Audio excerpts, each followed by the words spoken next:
YS Jagan రాష్ట్రంలో సంక్షేమాభివృద్ధిని పరుగులు పెట్టించారన్నారు ద్వారంపూడి చంద్రశేఖర్ కుమార్తె డాక్టర్ అంజని. కాకినాడ సిటీ నియోజకవర్గం వైఎస్ఆర్సీపీ ఎమ్మెల్యే అభ్యర్థి ద్వారంపూడి చంద్రశేఖర్ రెడ్డికి మద్దతుగా ఆయన కూతురు అంజని ఎన్నికల ప్రచారం చేపట్టారు. ప్రతి గడపకు వెళ్లి అవతాతలను పలకరించారు. విశ్వసనీయత, విలువలతో రాజకీయాలు చేస్తున్న వైఎస్ జగన్ ప్రజల గుండెల్లో నిలిచిపోయారన్నారు. వైఎస్ఆర్సీపీ ఎమ్మెల్యే, ఎంపీ అభ్యర్థులకు భారీ మెజారిటీ అందించడానికి ప్రజలంతా సిద్ధంగా ఉన్నారన్నారు డాక్టర్ ద్వారంపూడి అంజని. సంక్షేమం పరంగా జగన్ గారు చాలా మందికి చాలా బెనిఫిషియరీస్ అందించారు. అభివృద్ధి పరంగా చూసుకుంటే కాకినాడ ముందొకలాగా ఇప్పుడొకలాగా ఉంది. సో నేను 2019లో ప్రచారం చేసినప్పుడు ఇప్పటికి చాలా డిఫరెన్స్ కనిపిస్తుంది, చాలా డెవలప్మెంట్ కనిపిస్తుంది. సో రోడ్స్ అవనివ్వండి, డ్రైన్ సిస్టమ్స్ అవనివ్వండి, స్ట్రీట్ లైట్స్ అవనివ్వండి, parks, community halls, bridges. Kondaipalem bridge అయితే 10 years నుంచి కంప్లీట్ అవ్వలేదు. సో ఆ బ్రిడ్జెస్ కంప్లీట్ చేయనివ్వనివ్వండి. జగనాయకపురం ఏరియా చూసుకుంటే అది మొత్తం స్లమ్ ఏరియా. ఆ చిన్న చిన్న స్లమ్స్కి కూడా అసలు చిన్న ఏ సందు వదలకుండా రోడ్స్ వేపించారు. అండ్ ప్రతి ఫీల్డ్ హాస్పిటల్స్లో చూసుకుంటే ఈఎస్ఐ హాస్పిటల్ వచ్చింది, జీజీహెచ్లో ఎంఆర్ఐ మెషిన్ అవనివ్వండి, ఇలాంటి ఎవ్రీ ఫీల్డ్లో కూడా అభివృద్ధి చేయడం జరిగింది. సో ఖచ్చితంగా జనాలు మేము వెళ్ళి ఓట్లు అడగగలుగుతున్నాం కాన్ఫిడెంట్గా. అందరూ కూడా ఫ్యాన్ గుర్తుకే ఓటేసి తిరిగి జగన్ గారిని గెలిపించుకుంటామని చాలా నమ్మకంగా చెప్తున్నారు. నగర నియోజకవర్గంలో వైఎస్ఆర్సీపీ ఎన్నికల ప్రచారం జోరుగా సాగుతుంది. వైఎస్ఆర్సీపీ ఎమ్మెల్యే అభ్యర్థి రోజా విస్తృతంగా ఎన్నికల ప్రచారం చేస్తున్నారు. వడమాలపేట మండలంలోని పలు పల్లెల్లో ఎన్నికల ప్రచారం చేపట్టారు రోజా. ప్రతి గడప గడపకు వెళ్లి వైఎస్ఆర్సీపీ ప్రభుత్వం అందించిన సంక్షేమాభివృద్ధిని వివరించారు. ప్రజలు అడుగడుగున ఆమెకు నీరాజనాలు పలికారు.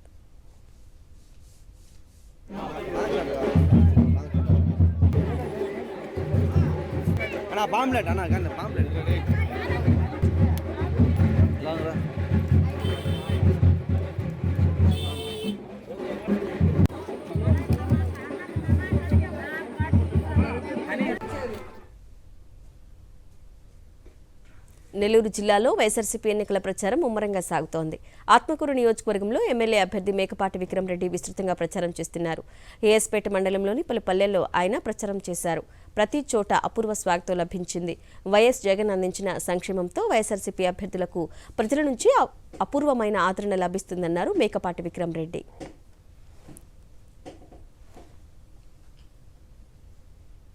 నెల్లూరు జిల్లా కొవ్వూరు నియోజకవర్గంలో వైఎస్ఆర్సీపీ ఎన్నికల ప్రచారం ఉధృతంగా సాగుతుంది. కొవ్వూరు ఎమ్మెల్యే అభ్యర్థి నల్లపురెడ్డి ప్రసన్న కుమార్ రెడ్డి కుటుంబ సభ్యులు విస్తృతంగా ప్రచారం చేస్తున్నారు. ఇందుకూరుపేట మండలం రావూరు గ్రామంలో ఆయన సతీమణి గీతారెడ్డి, ఆయన కూతురు నల్లపురెడ్డి పూజితారెడ్డిలు ప్రచారం చేశారు. ప్రతి గడపకు వెళ్లి వైఎస్ఆర్సీపీ అభ్యర్థులకు భారీ మెజారిటీ అందించాలని కోరారు. సూపర్ 6 ఫ్లాప్ అయినట్టు మే 13న చంద్రబాబుకు అవగాహన కలుగుతుందన్నారు. వైఎస్ జగన్ ప్రజా సంక్షేమ పాలనకు ప్రజలు పట్టం కట్టడానికి సిద్ధంగా ఉన్నారన్నారు నల్లపురెడ్డి పూజితారెడ్డి. ఎక్కడికి వెళ్ళినా ప్రజలందరూ మాకు బ్రహ్మరథం పడుతున్నారు. ఇప్పుడు మీరు చూసినట్టయితే ఈ గ్రామాల్లో ఉన్న ప్రజలందరూ మా వెనకే ఉన్నారు. ఏదైనా చెప్తే చేస్తారు అనే దానికి నిదర్శనంగా మన మేనిఫెస్టోని కూడా రిలీజ్ చేశాడు జగన్ అన్న. సో మన మేనిఫెస్టోని కూడా అందరూ ప్రజలు నమ్ముతున్నారు, ఆయన ఖచ్చితంగా చేస్తారు అని నమ్ముతున్నారు. అండ్ ఇప్పుడు టీడీపీ వాళ్ళు ఇచ్చిన సూపర్ 6 ఏదైతుందో అది సూపర్ ఫ్లాప్ అవ్వబోతుంది. అది మీరు May 13th రోజు చూస్తారు ఖచ్చితంగా. అండ్ యూత్ అందరికీ కూడా నేను ఒకటే చెప్తున్నాను, మీరు విజయసాయి రెడ్డి గారు కూడా మన కోసం ఒక ఐటీ హబ్ని మన నెల్లూరులోనే పెట్టబోతున్నారు. అండ్ విలువ కట్టలేని ఆస్తి ఏదైనా ఉంది అని అంటే అది చదువు. అది జగనన్న గారు మనకి మంచి క్వాలిటీ ఎడ్యుకేషన్ ఇస్తున్నారు. చంద్రబాబు సమక్షంలో కూటమి రూపొందించిన మేనిఫెస్టోను బీజేపీ సైతం తృణీకరించిందన్నారు పెద్దిరెడ్డి ద్వారకానాథ్ రెడ్డి. తంబలపల్లి నియోజకవర్గంలో వైఎస్ఆర్సీపీ ఎన్నిక ప్రచారం జోరుగా సాగుతుంది. వైఎస్ఆర్సీపీ ఎమ్మెల్యే అభ్యర్థి పెద్దిరెడ్డి ద్వారకానాథ్ రెడ్డి కోసువారిపల్లిలో ముమ్మరంగా ఎన్నికల ప్రచారం చేశారు. వైఎస్ఆర్సీపీ అభ్యర్థులకు భారీ మెజారిటీని అందించాలని కోరారు. అన్నమయ్య జిల్లాలో వైఎస్ఆర్సీపీ ఎన్నికల ప్రచారం ఊపందుకుంది. రాజంపేట నియోజకవర్గం ఎమ్మెల్యే అభ్యర్థి ఆకేపాటి అమర్నాథ్ రెడ్డి సుండుపల్లి మండలంలో విస్తృతంగా ఎన్నికల ప్రచారం చేపట్టారు. ఆయనకు అడుగడుగున ప్రజల నుంచి అపూర్వ స్వాగతం లభించింది. ప్రతి గడపకు వెళ్లి వైఎస్ఆర్సీపీ ప్రభుత్వం అందించిన సంక్షేమాన్ని గురించి వివరించారు అమర్నాథ్ రెడ్డి. వైఎస్ఆర్సీపీ అభ్యర్థులకు భారీ మెజారిటీతో గెలిపించాలని కోరారు.